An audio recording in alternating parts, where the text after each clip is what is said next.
Hello and welcome back. In this video, I want to show you how to convert a table back to a normal data range.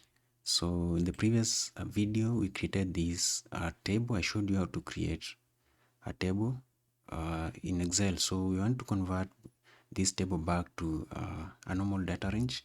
So in order to do that, if you click inside the table, you will only know that it's a table.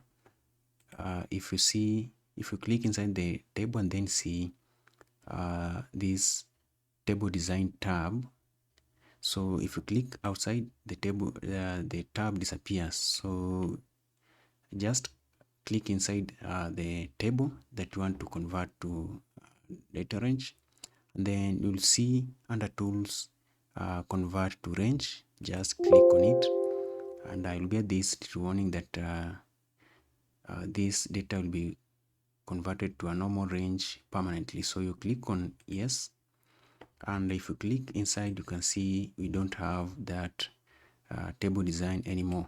Now we can remove these formats by just selecting this data, and then under home, go to styles group, and then click on this arrow and then just select normal. Now you see that all the formats have been removed. Now we have a normal range of data as opposed to what we had previously as a table. So that's all. That's how you create, you convert a table, an Excel table, back to normal range data. So that's all for this tutorial. See you in the next one.